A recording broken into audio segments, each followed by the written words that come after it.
Folks, not many more series left today. Right now, we're going to see two teams going head-to-head to make it to the grand final, and then we get right there to see who's going to win. $100,000 in cash prizing. The main talking point, though, of this tournament was who's going to make it to BlizzCon, and we just heard from production that now we have figured that out. Before we even get to the grand final, we are going to know the final team that has made it to the biggest show of the year. They have made it all the way to BlizzCon. It's going to be Team Prismatic. They have just made through based off of basically what happened in the last series, and I actually just got to see them find out that they were going. Pride was just like, that's crazy, man. That is crazy. So, Adrian, they are going to be the team who will be going. Yeah, I literally just talked to Mimpoike there. I told him, and he's like, I don't believe you. It took me 5 minutes to convince him that he had qualified, because it's such a strange situation, right? Given they came 7th at the tournament, but they had a really good performance throughout the year, meaning they're 3rd on points in Europe, and because of the top 3 teams we have Method Black, we have Wildcard Gaming, and we have Cloud9, who of course have already locked themselves a spot through the LAN, meaning that any outcome of the remaining 3 teams still locks it in for the 3rd European team, being Team Prismatic. So Team Prismatic have qualified based on that strong performance throughout the year. They will be our 5th and final European NA team going to BlizzCon. And I've been impressed with them. I really have been. I think it was really in the first season of the year that maybe there were some critiques around this squad, and I always bring it back to Valet, man. This guy is just, I think, the glue that this team really has that allows them to perform at such a high level in the lands. All of the players, of course, fantastic, but I think when you see a Shadow Priest functioning at such a high skill ceiling, it really can put your team in a great spot to succeed, and I'm excited to see what they can do at BlizzCon, and now I'm excited to actually get back to our tournament right now and figure out who's going to get that king share of $100,000, who's going to take the $50,000 in the grand prize. Cloud9 versus Wildcard Gaming next up, and Cloud9, have they figured out an answer here to anything that Wildcard Gaming is going to be able to bring? Because no matter what happens when we get to the grand final, we are going to see some interesting compositions going head-to-head with potentially a Rogue Mage. I mean, we saw Method Black not pick Rogue Mage initially, but I mean, the very last game they played, they did fairly well. I mean, they won by just convincingly. If Method Black was smart, I'm pretty sure they should have taken notes back there, and I think that should be their blind pick, is Rogue Mage into Warrior Mage X is what I'm assuming Wildcard Gaming is going to pick. Yeah, I think that right now, when we actually try to figure out this tournament, before we even got here, and we were like, okay, what are we going to see? What compositions are we going to see? Everybody was like, okay, yeah, DK is going to be that foil potentially to some of the Rogue Mages. Who has the DK? Rogue Mage is going to just be absolutely out of this planet. And then you see a team like Method Black just say, okay, we're not going to be complacent. We're going to have all these other comps. And we have seen a bunch of comps perform way better than we thought that they were going to. And Healingstead, I want to ask you right now, before we actually get to this match, which composition has surprised you the most? I mean, it's definitely been what Wildcard's been running, right? I think the most surprising for me has been the Mage, the Warrior, and the Mistweaver. It's been such a strong composition, and I think it will be what we see Wildcard locking in. I was actually watching the last series backstage with Wildcard and Method Black. They were kind of talking about the series. I think everyone was a bit blown away by how one-sided it was, although typically it seemed like people were expecting Cloud9 to win that one just off of how good their Mage, Warlock, Druid is, and I think this is where they're really up against it, because I actually think the Mage, Warlock, Druid would get completely obliterated by Warrior, Fire Mage. I think it's such a scary comp. It's hard to say that when you just saw Nixie get blown out the water on the Warrior in the last one, but I think I agree with Jelly that here you've got to play the Rogue Mage Druid as Cloud9. You've got to at least try it, because theoretically it is the favored matchup, right? Method Black, they had a convincing win at the very end of the last series. Cloud9, if they can get close to Method Black's level on that comp, I mean, it would mean we have a great grand finals, but it might also help them get there. So you've heard us talk about it on the desk. Let's hear what Aya has to say about these compositions on the floor. Thanks, Rich. I was catching up with Blizzo backstage before this match, and he said that, that they're glad that Cloud9 won the last series, because they think they're definitely prepared against this comp. He says that if they lock in that MLD, they're definitely ready to go. They had a good chat about it when they won that last series, so we'll have to see how that goes. I asked him what he thought about that Chan interview, and he said, yeah, I'm pretty humble. I may not be the best warrior in the world, but it's definitely a compliment from them. So definitely interesting to see how this match plays out. Back to you guys. Thank you very much. I think that we've all given him the crowd. I would say he's the best warrior in the world right now. He has to know, right? Yeah. How doesn't he know? I think he knows. Yeah. I like the attitude, though. Yeah. Let other people gas you up. Yeah. That's true. I think that's the best thing you can do. You know, you kind of look at that, the like Wildcard Gaming and the attitudes on that team, like the personalities on that team. I think Looney's always going to be the one who, you know, he's not scared to trash talk a little bit. Yeah, you got Blizzo, who might be humble at times. Morrow, always the most humble. Yeah. Just always going to be the most humble. And Z-Pi very rarely will say a word. Like, he's definitely that quiet, until he's in those comms, then he gets loud. And I honestly, I don't think it's the right pick at all, but I loved getting to see Z-Pi's Elemental Shaman in this tournament and seeing whether or not they could make it work. I think the time that they did bring it out was definitely the right time. Now, we're going to turn our attention to the first game of this series, best of 5. Let's see what they've decided to go with here. Is it going to be the signature comps that we've seen throughout this tournament? Is it going to be what they have looked the best on? Winner of this goes to the grand final. Yeah, and let's see what happens. It is going to be Cloud9 leading with the Rogue Mage Druid. I think this is a good pick for Cloud9. I think the Destruction Warlock is really scary into this comp, but I mean, we saw Wildcard Gaming. They took a game off Method Black. They beat the AWC in a series, so it's not a one-sided matchup. Cloud9's gonna have to play very well if they want to win this series. Wildcard Gaming, this is kind of an odd one. This was the first time today, or the entire weekend, they've actually been confident going into a series. This is the first time where they think they have a good shot at winning it, and you can see why, right? They've beaten Rogue Mage Druids that you would have ranked higher than Cloud9 coming into the tournament. Now it's time for Cloud9 to prove us wrong. They have been the outstanding performer from North America throughout the entire year, blowing Europe out the water at spring. Now at summer, they are looking to get us the grand final we were denied at spring. The Method Black versus Cloud9 showdown. EU's #1 versus North America's #1. They have to get through Wildcard Gaming first. Yeah, Cloud9, they're actually going after Blizzo in the match. I'm not sure how I feel about that. I feel like early on, Looney should have no problem at all keeping him alive. And I think you have to deny Morrow a little bit more than they are, but it's an interesting strategy. Blizzo actually going to be taking a little bit of damage. Full polymorph on Looney. Unfortunately, the War Banner misses for Blizzo, and Blizzo's in some trouble. The polymorphs landed. Blizzo 10% health, but does manage to survive. Looney sneaks in the life cocoon.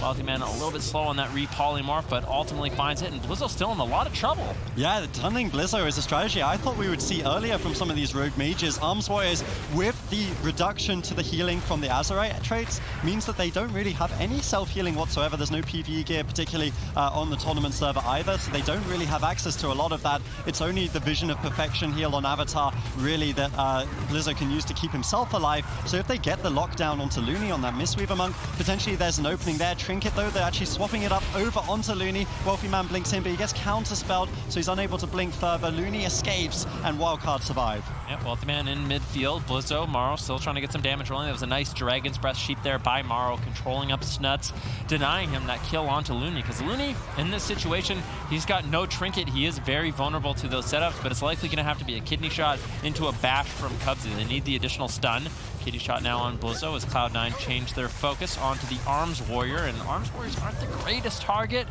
to go or to actually keep themselves alive. They don't have much self-healing, or any self-healing, but they do have that defensive stance, so they are going to be a little bit more durable, and with well-timed Spell Reflex and Blade Storms, Blizzo can be, in a situation where he can't keep himself alive, but Looney's going to have to make sure he's putting out a lot of healing onto Blizzo. Right now, the bash comes in, another setup coming in here from Cloud9. Yep, another clean setup here. They're tunneling Blizzo. I mean, they had so much success killing Nixie in the last series. You can't blame them for going after the exposed melee in the middle of the map.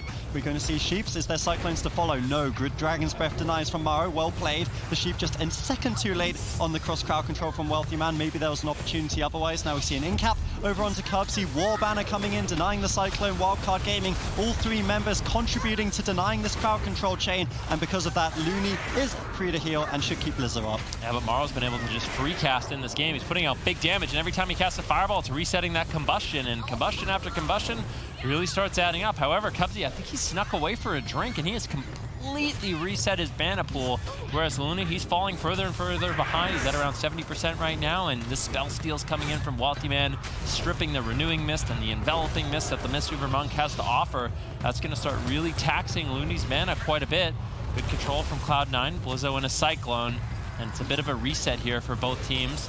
Wealthy Man has been taking decent damage in the game, and actually Snuts is going to be going after Morrow right now, really trying to get some damage rolling, and basically changing their focus onto the mage instead of the warrior. Yep, so they're swapping it up a little bit. They realize Blizzo isn't going to fall over quite as fast as some of the other melee that they've attacked so far, so instead attacking Maro, and they do have a lot of pressure here. Maro maybe exposed himself a little bit, does still have access to that ice block. They might force it out. Great Cyclones, it's just the Cauterize. Is it going to be enough? Looks like it will be. They're combined with the Life Cocoon, of course, so that is a significant cooldown force. It's 5 minutes on that cheat death, so Cloud9 will be happy to bank that one, but the ice block, of course, held by Wildcard Gaming. In terms of defense, I actually feel like Cloud9's had a better performance so far than any team into Wildcard Gaming. The defense has been so good. No ice blocks forced. As I say that, first ice block does get forced, cast a curse, but I'd still say Cloud9's doing well in this game. I mean, they're looking good. Look at Cubsy's mana. Like, where's it going?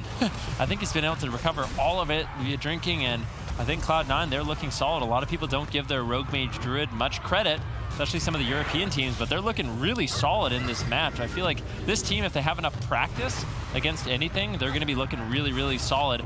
Maro now into a Garrote Silence. Wow. Big damage incoming. This could easily be an ice block, and it is. Keep in mind, Maro, he's a fire mage. He only has one ice block in this match. He's going to have to last a really long time if he wants to get to that second, whereas Wealthy Man, he has the safety net with Cold Snap to have that second ice block. And right now, Wildcard Gaming, they're still not out of it. Yeah, they're certainly not. Snuts actually got a re-stealth in their face there, was able to set up a smoke bomb play off of it, forcing Looney to roll in, get the Life Cocoon. Now Cyclone's coming in from Cubsy. I think in terms of offense, their gameplay has been pretty solid, but it's the defense that's impressing me. Cloud9 just aren't giving an inch. Now Wealthy Man, though, caught up in a little bit of trouble. There's the Sheeps over onto Cubsy, no Cyclones to follow, of course, given there's no Druid on the side of Wildcard Gaming. So the Cubsy actually still forced to trinket out using the intimidating shout from Blizzo, nicely followed from him.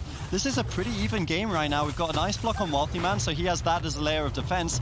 And in terms of mana, of course, Cubsy still hasn't really budged so far. Wildcard Gaming, you know, any crowd control on Looney, such as a counterspell, and Maro could be in a lot of trouble. Oh, absolutely. Snuts is all over him. Temporal Shield's rolling, but a bash onto Looney. He's got no trinket. If he gets caught into a polymorph or a cyclone, it could be the end of the game for Maro. He's getting lower. There's a Maledict rolling. Blazing Barrier might be enough to keep him alive. Wealthy Man also dipping low. Cubsy lands a big heal. Full Ring of Frost onto Looney. Maro getting lower and lower. Is the Cauterize going to proc? He uses the Battle Master's trinket to deny it. Life Cocoon lands and saves Maro's life. That was really nicely done by Maro. He's always playing it calm, cool, collected in these situations that are very high pressure. Yeah, I'm not even convinced that the Cauterize is back up yet. It's going to be a close call. Certainly, once he drops low, I'm really scared for him in this situation. Wildcard Gaming are still getting counter pressure, though. There's the Ring of Frost forcing the second ice block. It has been such an aggressive game, this one. I mean, we've seen it all here this weekend, and what a showstopper this series has started as. I mean, this is absolutely incredible. Both these teams playing at the absolute highest level. Interrupt on Looney, nicely sniped in there by Wealthy Man. Maro still taking some damage. He's trying to kite away, but Snuts is all over him. The Garrote Silence comes in. Where's the crowd control on Looney? If there's no crowd control on Looney, he should be able to heal through this damage. And Wealthy Man, he doesn't have an ice block for another 3 minutes. All Wildcard Gaming needs is one more offensive push. Looney, he's got the trinket, he's got the Life Cocoon. I think he's going to be able to keep Maro alive. And now suddenly, it's Cloud9 that's on the back foot. Yeah, they're starting to pull further and further behind. The Iron Bark comes out from Cubsy, but after that, there's no ice blocks, there's no Temporal Shield, there's no Iron Bark. One more big push from Wildcard Gaming, and this is game one in the bag. Sharpened Blade comes out. Mara's also low. Looney needs to connect the Life Cocoon potentially here, but he actually managed to find line of sight. Still like to see the Life Cocoon as they sneak in for the Sheep. A slight overlap there with the DR Cyclone. Any follow-up onto Looney could potentially be great. There's the kidney shot. Snuts is all over him. Now Sheeps from Maro, though Counterspell can't peel for himself. Life Cocoon still available as Wildcard Gaming press on. There's the Dragon's Breath. No Sheep to follow. Wealthy Man is in trouble, though. Maybe there's no Iron Bark. There's nothing. Paralysis. Wow. He trinkets out to keep him alive, but that was just a big offensive push there by Wildcard Gaming. They get game number one, and this team is insane. Yeah, this team is absolutely insane. They just keep on rolling, and I think that game was insane in general. We're just seeing top-level players go against top-level players. But we're talking about teams like Diablos adapting. Blizzo was actually swapped to double time, so he had 2 charges, and he was able to second Wealthy Man instead of playing Stormbolt that game. And at the very end of the game, he War Bannered the Cyclone on himself and a Polymorph over on the, Looney, which was I mean, they would have lost right there, I'm pretty sure, if he didn't get the Warband down in time. That was very impressive. Really well played by all three members of Wildcard Gaming. At this point, too, I kind of want to see both of these teams stick to those compositions. I mean, without these compositions, Shelly, they wouldn't even be here in the first place. Oh, yeah, definitely not. And Cloud9, I think it was more of a strategic error. I think in the beginning, when they were going Blizzo for so long, they could have gotten cooldowns and maybe snowballed even sooner. But I think if they do the same thing, pick the same comp and don't panic, they'll be fine in the matchup. How do you feel about the matchup healing stat? Like, do you think that this is a relatively even matchup, or do you think that one of these squads is out picking the other? It's honestly so difficult to say, because for the first 3 minutes of this game, I would have told you that Cloud9 is actually winning. I never thought it was to the point where they'd won the match, certainly, but they had the lead the way their defense works. So I'm actually starting to think the opposite, maybe, Jelly, that if they attack Blizzo from the start to finish, maybe that actually shuts down enough damage, because, you know, you're going to deny the warrior from being in battle stance, you're going to limit his uptime on Wealthy Man. He's playing the double time, as you correctly pointed out, which means he has a lot more uptime, so kidney shots, tools like that could still help the mage kite away. And in terms of defense, that game actually looked really good for a long while on the side of Cloud9. Maybe they can actually dampen and kill the Arms Warrior if they can just kind of stabilize and sustain for a long game. Who do you think the kill target is here, Ben? Do you think it is Blizzo? The game certainly looked better when they were going after Blizzo. I mean, you go after Wealthy Man, you are going to limit his crowd control a little bit, but at the same time, you're allowing Blizzo to be in battle stance, and that really is the scary thing. The amount of damage he's able to put out by himself, you really can't stop Marl from just, getting out the Pyroblast during his combustion. He's going to be able to do a lot of instant cast damage, and even if Snuts is on top of him, the only thing that can really shut him down is a kidney shot. Kicks aren't really going to do too much, so he can get that pressure out during those burst moments, and that's when you started to see the pressure really start snowballing, when Blizzo could just have high uptime in battle stance. So I don't know, with the way the game started, I can't help but feel like maybe they really do need to turn their focus on him, control up Blizzo, keep him in a kidney shot, keep him in defensive stance, and maybe that's going to limit the win conditions for Wildcard Gaming. I do not think I've ever seen a team in a better mood in the middle of a tournament. They're quite happy, really. Yeah, I mean, well, Wildcard, just look at what they've done to even get here. That's the thing, like their entire season, they're just losing to Rogue Mage Druid. It was actually sad to watch in the summer season. They would always make it to top 4, and then they would just get smashed by a Rogue Mage Druid. And if they happen to beat one Rogue Mage Druid, they were met with another. And eventually, they would lose to a Rogue Mage Druid. So coming into the tournament with the amount of Rogue Mages, of course they're going to be a little bit frustrated, a little bit upset, maybe feeling down on themselves, but they managed to come in with a really good answer, and now they finally have the results to back it up. I think it's undeniable that even when that's happening, you consider them one of the best teams. You expect them to do well, and it's just like there's just this clear kryptonite. How could you not? I mean, look at their names: Looney, Blizzo, Maro, Zeepai. I mean, these guys have been staples in the WoW community, the European scene, for such a long time. Anyone that counts them out they're being silly.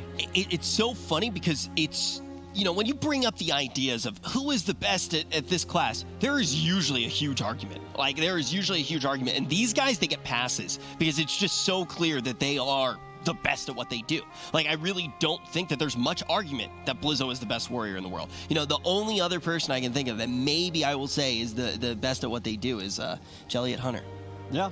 I think it's fair to say, right? You agree? You got a smile on your face. Me? But I mean, I gotta say, I mean, no one else is playing it, so it's. Lizzo said it too. I don't know, but I think the thing you've got to take about Wildcard Gaming is, if you're a European fan, and I imagine there's quite a few European fans in the chat right now, given how this tournament's gone for us, you always want Wildcard Gaming to represent you at BlizzCon, even if it's not their meta, even if it's not their time to shine. These guys can. I mean, this is probably the worst case scenario for them in a tournament full of rogue mages. In this meta, they are defying the odds and they are still getting victories.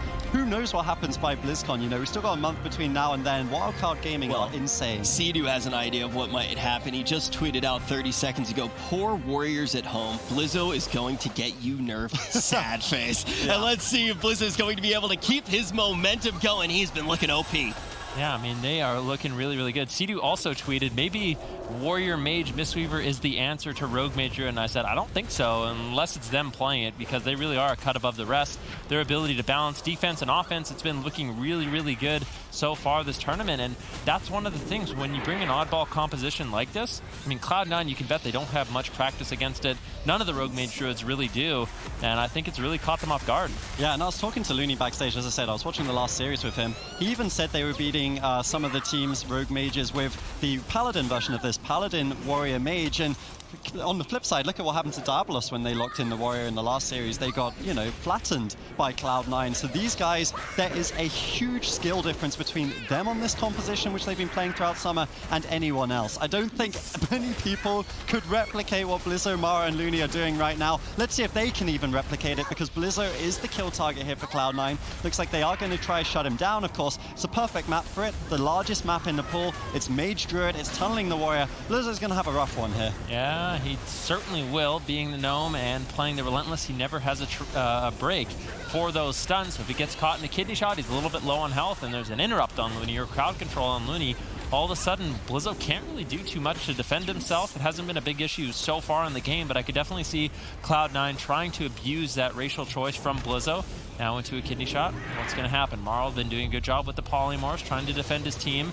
War Banner drops down, unfortunately misses it, and I have to say Cloud9's been doing a really good job avoiding those War Banners so far. Blizzo hasn't really had too many high-value War Banners so far, like we saw when he played against Method Black as well as Diabolos. Yeah, certainly. I think Cloud9 is playing this very, very intelligently. We see Wildcard Gaming, though, that was a good intimidating shout to break up some of the crowd control there, making the game pretty even. And honestly, on this larger map, certainly in terms of defense, this looked totally fine for Cloud9, but also for Wildcard Gaming, they've eased a little bit into it. It looks like Blizzo hasn't been in too much trouble. Maybe he's geared himself a little bit more defensively for this one, given Mara was the kill target against a lot of the other rogue mages. Maybe he's geared a little bit more versatility. Still on that gnome, having good uptime in this game. Wealthy Man forced to retreat. There's the smoke bomb, though. As you mentioned, there's never a trinket for Blizzo, so they can always go for that play. Fortunately, though, Looney was able to roll in, get the live cocoon, keep his warrior alive. Yeah, now into a full polymorph. Was he able to top off Blizzo really is the question. There's not too many heal over time effects rolling, but he of course has that Serpent Jade statue, which is super effective until later on in the game. When dampening's high enough, all of a sudden that heal over time effect isn't great, but that statue's always going to be rolling on Blizzo, and it's going to provide a lot of healing for Wildcard Gaming and that Mistweaver Monk. Combustion now rolling for Maro. Wealthy Man shuts it down with a polymorph of his own, but Blizzo and Maro, they're still just focusing on Wealthy Man, trying to limit his damage, trying to limit his control, and it worked in the last game. We'll have to see if it will work out once again.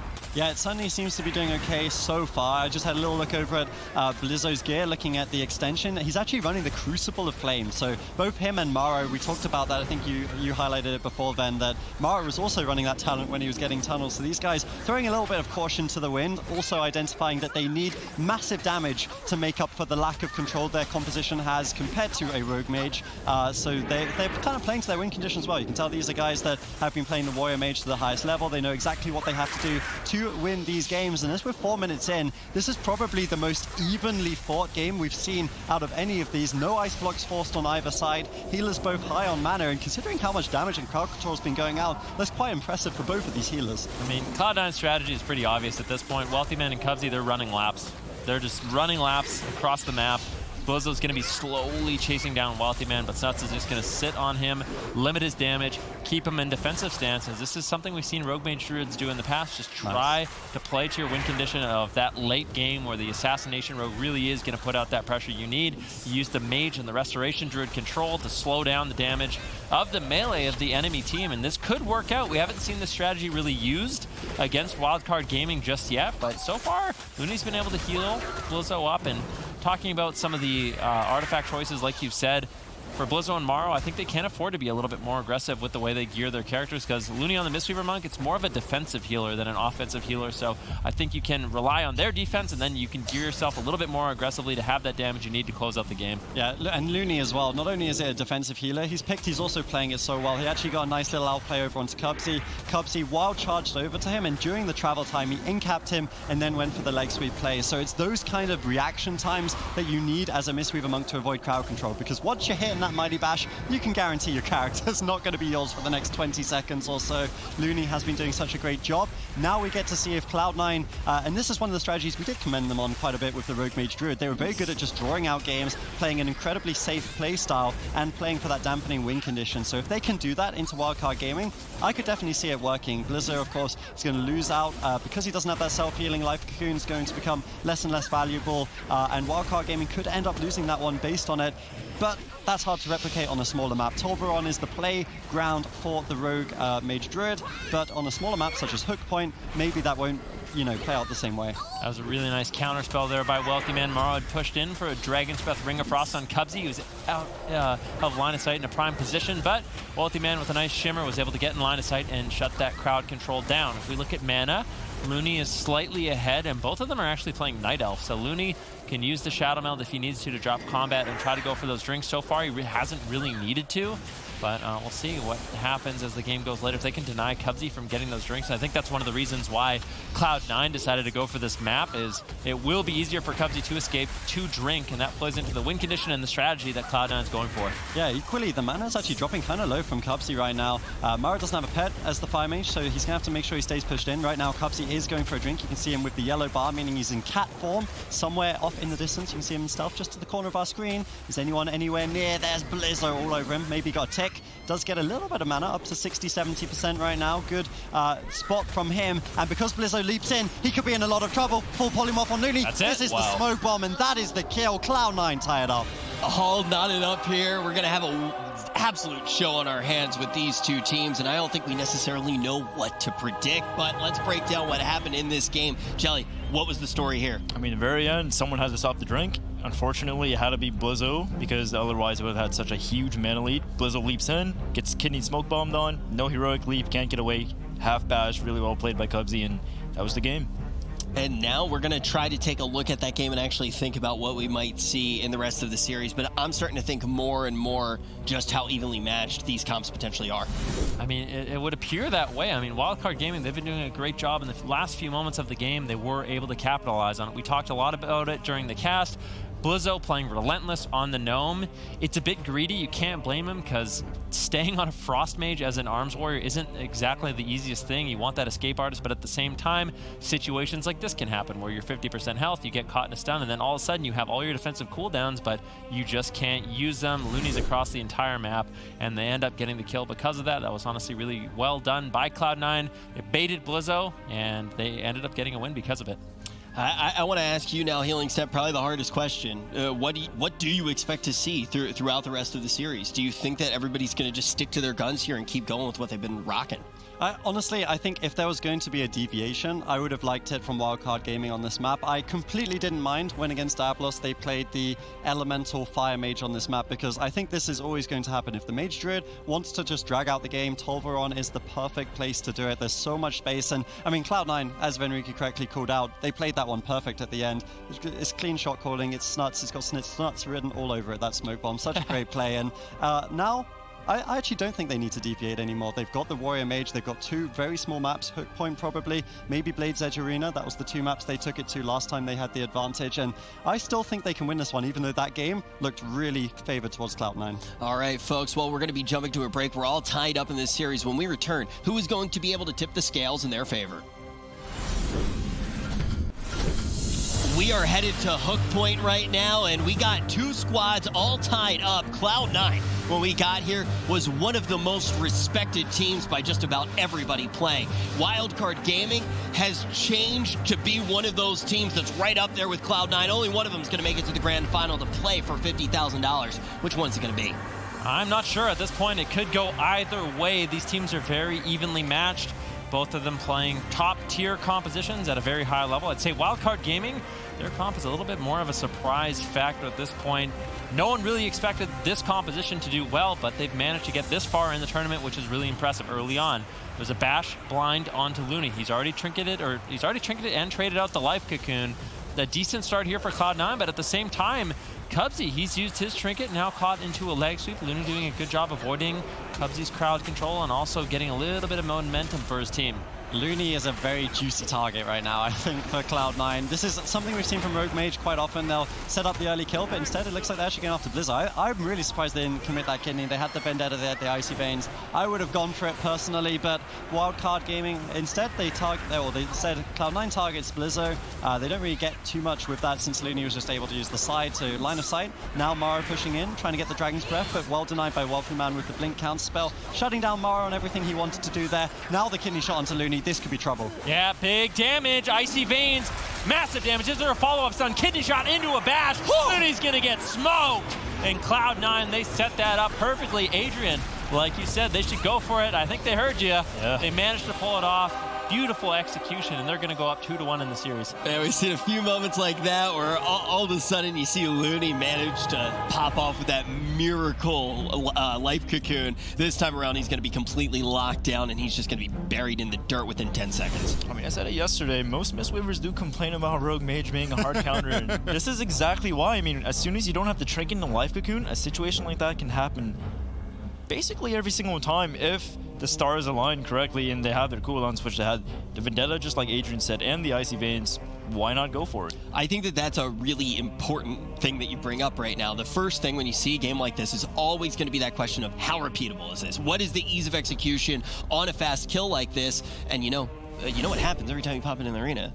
Well, those abilities are off cooldown. They're going to be able to get this set up in the opener just about every time. What is the spanner that you can throw in the works, though, to try to give them a bad opener and try to keep Looney safe healing stat? I mean, it all comes down to the partners at that point. Like, I think Looney has to trinket blind in a lot of these setups, being the Mistweaver. Otherwise, he just gets crowd controlled for a very long time. And, I mean, if they use a Growth Silence there, Snuts actually played that. And I've been complimenting Snuts all day, I feel like, but I'm going to do it once again here because a lot of rogues would have been tempted to, instead of using that global on a triple DR cheap shot, to have used it on a 4-second Growth. But if you do that, there's healing elixirs, there's rolls, there's so many things that the Mistweaver Monk, even the Battle Master, there's so many things he can do to keep himself alive. There's a couple of options for Looney. Maybe he swaps over to the Safeguard instead of the Battle Master. I'm not entirely sure which ones he's running right now, but Safeguard is a good safety net when you're getting swapped to. Other than that, it's all down to Blizzo. He's got to get over, and if he's crowd controlled, then that's nights out.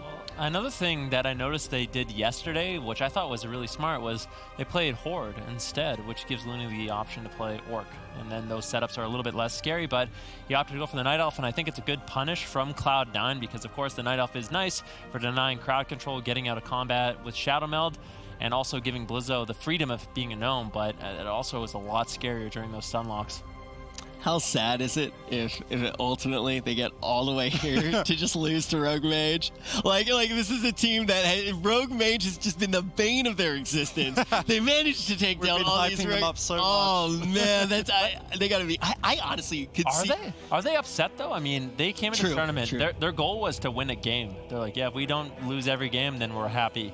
They managed to win a series. Then they managed to win another one. They got to the upper finals, and now they're in a prime position. I mean, they're getting top 3 in this tournament, putting on a show, and they're not out of it yet, but I really don't feel like they can be disappointed with the performance. Yeah, I guess that's definitely one line of thought. I'm going to be excited to actually hear from them, right? Like, I kind of want to hear how they are feeling because it's just... What's it like to be in a position where you can't really just do your game plan? You know that you're good. You know that you're potentially the best at what you do, but what you do isn't the right answer.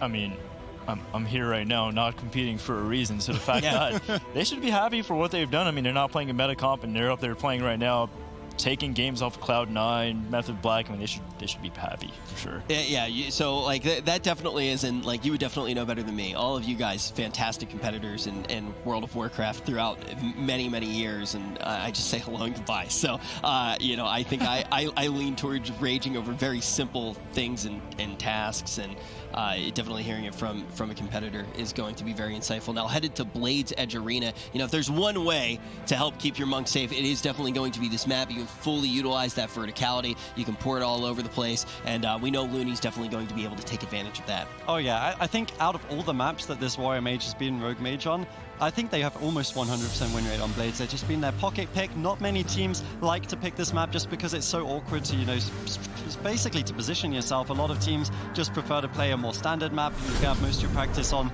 maps with, 4 standard pillars or something like that. But Wildcard Gaming have made it their own here, and not many teams have beaten them on Blades. Yeah, and I think also you think about why you want to be able to use Blades here, why you want to have that pocket pick. If you lose this, you're done. You're sent home. If you are able to win, you at least see that Game 5 where you can try to get your spot in the Grand Finals. Cloud9 looking to close it out here.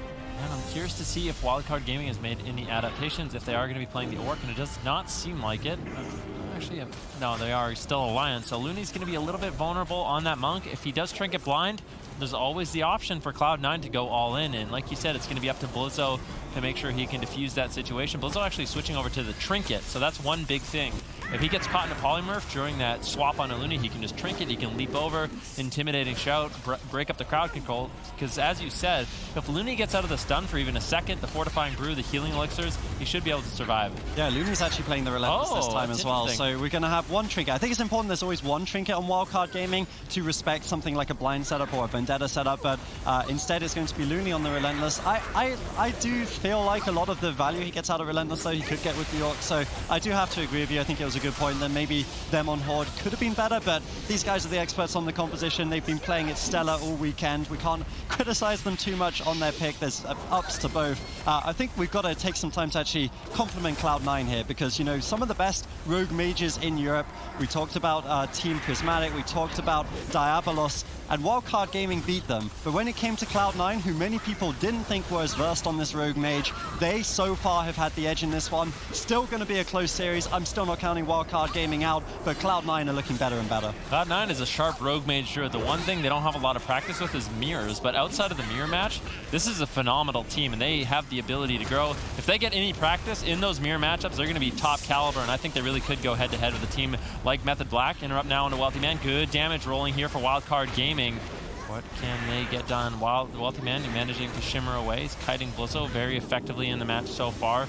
Just really utilizing this map. Instead of playing up on the bridge, which was exactly what Wildcard Gaming wants, Wealthy Man's just going to be playing the bottom position of the map and basically running back and forth, trying to create distance that way. Yeah, and I think this is something that, this is why the map is so good for Wildcard Gaming, because yes, Wealthy Man, I think he's playing it to the best that he can, but it's still not ideal, right? Like, it's hard for him to land crowd control on Looney, who has the upstairs, the height advantage. We know the high ground is very important sometimes, and of course Maro also on the high ground, meaning that he also can't really be swapped to. Cloud9 are kind of forced into this situation where they have to tunnel Blizzo, and while he's going to have a tough game here without the Relentless to reduce those snares, he's also going to be the only kill target, which makes Looney's job a lot easier in this one. So it's definitely going to be a good map choice from Wildcard Gaming. We can see why they picked it, and they have a lot of damage going on to Wealthy right now. Maybe they can force that first ice block. Yeah, this map is playing really in favor of Wildcard Gaming. Smoke Bomb drops out.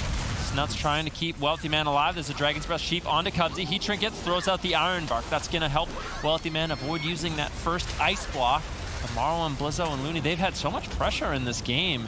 It really seems like all pressure is in favor of Cloud9. Interrupt onto Looney. Wealthy Man trying to reverse the pressure onto Blizzo. That was a really nice counterspell there with the Icy Veins, but ultimately not going to result in just too much yet. Looney, if he needs to, can throw in the Life Cocoon, but another Polymorph snuck in. Wealthy Man playing very aggressive, really setting up his team. Yeah, I think they realize that even if they can kite better downstairs, they can't get the kill. So the Wealthy Man blinking directly into Looney, able to land that Polymorph, forces them or nets them a Life Cocoon, which is pretty nice for Cloud9. Of course, since Looney's running the Relentless, if he gets crowd controlled without the Life Cocoon, he's going to have a tough task catching up the health on Blizzo. Beautiful Cyclones once again from Cubsy. Now the full blind. No trinket for that blind. What's Blizzo going to do to react? He doesn't have the die by the sword. Does have the commanding shout and the intimidating stun. He's looking for it, potentially, as he charges onto Snuts, charging towards his healer. Great positioning. Ring of Peace comes in, once again using the 2 tiers to knock Wealthy Man out of the game. Yeah, really nicely done. Looney now avoiding the Polymorph too with that Chi Torpedo, but Blizzo's still not healed up.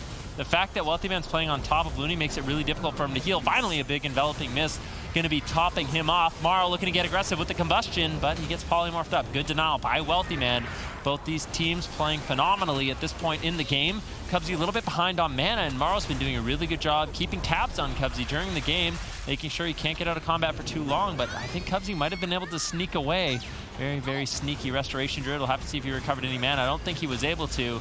And I think if Wildcard Gaming can stay on point, if Morrow in particular can chase down Cubsy and deny those drinks, Wildcard Gaming is going to be in a prime position to tie up the series. Yeah, Morrow has a very difficult task in this game. He's got to keep his healer protected, he's got to deny drinks, he's got to land crowd control, he's got to do damage. So a lot of things on the plate of Morrow right now, but you wouldn't really put many other people up to the task. I think he's got it in him in this one. He's been doing a good job of denying Cubsy from those drinks. Of course, Blizzo on Tolvaron, when he went to deny the drink, we saw what happened. Snuts was all over him, got the smoke bomb kill. So it's very scary for Blizzo in this matchup. We've seen Warriors get blown up, that's why they're not very popular. We see a Dragon's Breath, Ring of Frost unable to land though, unfortunately for Maro. That would have been a nice Ring of Frost, potentially could have finally got them that ice block they've been looking for. Now Iron Bark to deny, good charge. It's actually novaed by Wealthy Man, very nice plays on both sides. These are 6 of the best arena players in the world, so it's no surprise that they're playing to the very top of their limits. Yeah, the double time from Blizzo as well as Escape Artist, Avatar to break out of a route, and the Blade Storm allows him some decent uptime on Wealthy Man. Wealthy Man's been doing a good job trying to kite him. Equally so, I mean, it's really impressive by Blizzo what he's able to do in this match. Still on top of Wealthy Man, getting some damage rolling. Ring of Peace denies Cubsy a reset of his mana.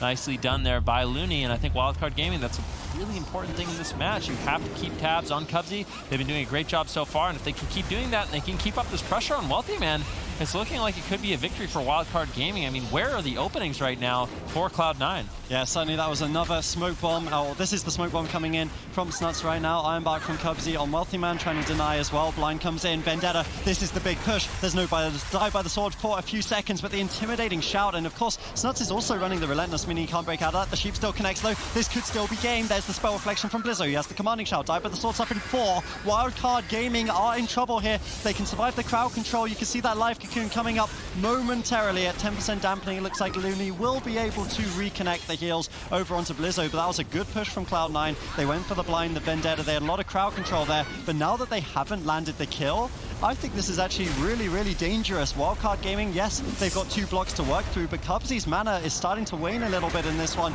and Wealthy Man's having such a tough time kiting. Yeah, he definitely is. That was a really good push there by Cloud9. Blizzo responded perfectly, kiting under the bridge, using his Battle Masters, using the dive of the sword. He's not messing around. That was a good attempt there by Cloud9. Blizzo trades a lot, but he still has his trinket if he needs it. Looney with no life cocoon might struggle to keep Blizzo afloat, but at the meantime, seems like his healing's just fine. Full Cyclone coming in from Cubsy, denying some of that healing. Blizzo still has not used his trinket, always has that if he needs to get out of a stun in a dire situation. Morrow goes for the full Dragon's Rush Heat, manages to find it. Cubsy trinkets out into another polymorph. Nicely done by Morrow, setting his team up. Is there a leg sweep to follow it up? Looney unable to find it. I think it was on cooldown still, so unfortunately for them, they don't get to fully capitalize on that situation. Wealthy Man still just taking so much damage. It actually looked like he walked over to him to bait the Iron Bark between the stuns there. Cubsy presumably stunning it, expecting the stun. Really nice play from Looney because he didn't have that leg sweep up for about 5 seconds. Now full counter spell, now an in-cap. So many little crowd control coming out over onto Cubsy, though it does look like he's able to get out of them. The leg sweep now the final, but Wealthy Man has done an excellent job kiting in this situation. There was no cooldowns. He's sheeping up Morrow, denying damage. Wealthy Man also another contender for top mage in this tournament. Such good gameplay from him. Now pummeled though, Blizzo all over him. This could still be the ice block. Cubsy doesn't want to have to burn through all the remainder of his mana. He just used the Innovate. He's down to 20% at 20% dampening, and now a full Sheep Snuck once again. This could easily be an ice block. Definitely could. Temporal Shield and Ice Bear might be enough for Wealthy Man to survive. That was a nice setup. Big meteor there by Morrow. As we can see, Blizzo reconnecting, but it's so difficult. That was a nice Vortex by Cubsy on that heroic leap. Blizzo still trying to reconnect with his Blade Storm. Morrow just throwing control onto Wealthy Man. If Blizzo isn't on top of Wealthy Man, that's when Morrow needs to get the control, and he manages to do so. Bind out onto Looney. Keep in mind he's playing Relentless, but Blizzo with the War Banner denies follow-up crowd control and allows Looney to connect that very precious life cocoon. Blizzo just not getting topped off in this situation, and there's another full polymorph. If they can maintain this pressure on the Blizzo, they might be able to close out the game. Everything on the line for these two teams. There's a bash on the Looney.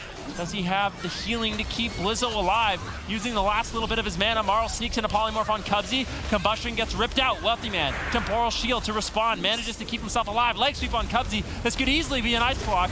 Don't greet it, Wealthy Man. Gets interrupted, trades out the ice block. Now all of a sudden Wildcard Gaming's back in it. Yeah, mana low on both sides, but Wildcard Gaming, you get a feeling that they're edging closer to tying it and bringing this elimination game to game 5. Cloud9 need to find something here. Blizzo low on health, Looney low on mana, Life Cocoon not up for 5 seconds. I'm scared for the little warrior here at 30% dampening. We've seen rogue mages kill warriors with far less. Can they do it here? Wealthy Man with the icy veins up right now. There's no vendetta, there's no offensive cooldowns after those veins for quite a while on the side side of Cloud9, and Blizzo doesn't need offensive cooldowns. He just needs uptime, and he has plenty. Kidney Shot connects. There's the Ring of Peace to deny. It's a huge potential burst for Wildcard Gaming as another Kidney Shot goes without damage onto Blizzo. The Temporal Shield comes in, the Smoke Bomb comes in, so much defense being traded out by Cloud9. Maybe Cubsy looking for a drink, but he's denied. There's the Dragon's Breath, there's the full Polymorph, second Ice Block, and Wildcard Gaming are seconds away from tying it up. Oh, they're looking real good in this match, and Maro was just free casting here. Gets denied on the Polymorph, but Fireball after Fireball, Pyroblast after Pyroblast flying in. And Wealthy Man's been getting low because of it. Maro actually trades out an Ice Block, wants to get out of the crowd control. He realizes they just need one good crowd control and Cubsy, and they can close out the game. However, Cubsy has his Trinket, he has Innervate, he has Iron Bark. There's still a good situation set up here for Cloud9 in order to survive. Cubsy trinkets out of the intimidating shout, wants to keep Wealthy Man nice and healthy. There's not going to be another Ice Block this game. Maro in a full blind, he's got the Combustion. All they need is one good setup with Combustion to take down Wealthy Man, but an interrupt onto Looney. Blizzo getting low, Maledict rolling in, denying all the heals. Cloud9 looking to eliminate Wildcard Gaming. Blizzo barely holding on with his Die by the Sword. Can he hold on a little bit longer? Looney needs to connect the heals. I don't know if he's going to be able to, Adrian. I don't know either. Cubsy managed to sit a drink in that as well. Wealthy Man is fine. Blizzo is all eyes on you. All Wealthy eyes Man! from you. Wealthy Man! Wealthy Man is low as well as the race to the finish. Ironbark comes in. Cubsy burning through all that mana he just drank for. Blizzo's in a full Kidney Shot. He triggers out Warband at anything. Desperation as Wildcard Gaming fight for their tournament lives. They're pushing forward, but Wealthy Man's completely healthy, and it looks like it's going to be Blizzo that ultimately falls. But no, the in the nick of time. He's on 1% health. Looney has no mana left. Cloud9 cannot believe that Blizzo is still alive. As they push forward, no way. Can they reverse it? Kidney Shot on Blizzo. Maro trying to keep his team alive, but the damage is overwhelming. And Cloud9 do it 3-1, eliminating Wildcard Gaming from the tournament. I don't think you can have a more beautiful game to end it as well. Both teams looking so fantastic. Congratulations to Cloud9, who's going to be able to make it through. And Jelly, break down those final few seconds there for us. Actually, let me break down the huge outplays I saw that game. Like, Vortex is on Heroic Leaps. Ice Nova mid-charge to stop the charge from fully traveling. What else? I think Looney baited a leg sweep, even though he didn't have it, to get Iron Bark out of the way. I mean, those are really, really high-level plays that you'll only see from top-tier teams like these two. Man, so many outplays, as Jelly has mentioned, in such a crazy way to actually finish it all up. Healing stat. Yeah, it was just such a great game, honestly. And I mean, hats off to Wildcard Gaming. What a performance they have put on for us over this weekend. Nothing but praise for these guys. They have done so much better than almost every single expectation, and there's going to be a lot of respect on both sides. But ultimately, Cloud9 were better here with the Rogue Mage Druid. We've talked about it being a Rogue Mage Druid meta, and Cloud9, you know, that many people said that was going to be bad news for them because of the fact that Europe had so many of them, but they have defied us, and now we are set up for a fantastic grand final. I think the main idea is with both of these teams, you have nothing but praise for both of these teams. Ultimately, you just have people who are just so fantastic playing their mains. And then you also look on the side of Cloud9, and at times they're going to be able to adapt. Both teams having a lot of strengths, and I'm excited to see them both at BlizzCon. Yeah, I mean, there's no question about it. I think for me, the big thing is seeing Snuts finally play for their team. A lot of people were thinking maybe they're one-dimensional with the Mage Lock Druid, but I mean, Snuts is really proving that he is a huge asset for their team on the Rogue. And now, my question is, are we going to see the confidence from Cloud9 to go into a mirror match? Maybe they've learned enough with their Mage Lock Druid to actually win against the Rogue Mage Druid of Method Black. I mean, only time will tell. Hopefully Snuts will give us maybe even the callback to the old Ven Rookie interview, like, I'm going to be playing the monk. Maybe he's going to say, I'm going to be going for the mirror. Let's hear what Snuts has to say. Hey, you guys, I am here with Snuts. Congratulations on that win. Now, here you are back in the grand finals. Were you guys at all expecting this? Honestly, no. Going into this tournament, I've been playing a lot of Classic. I'm gonna be honest, but the war games here is the best practice you can get. You're playing 9 hours a day against the best teams in the world, so the practice here was amazing. We wanted a top 4 finish. Getting to the finals is a bonus and is a plus. Now, they put up a really good fight with that Warrior Mage. What is your strategy going into that comp? So the first game, we tried going Mage and just kind of out-CCing them and stuff, but we don't have any practice versus that comp, and we figured, Warrior has no self-healing. We could just play to not lose, pretty much, and just survive and kill the Warrior eventually in dampening. Okay, now you go on to play Method Black in the grand finals, someone who you lost 0-3 to yesterday. What are you going to be changing this time? I think we're just gonna try and play more confident, play our best. They're definitely probably the best team here, the most practiced team. Won't be sad if we lose, but obviously really happy if we do win. All right, well, thank you so much and good luck. Back to you guys at the desk. Yeah, my man's got like 3,000 gold on Classic right now.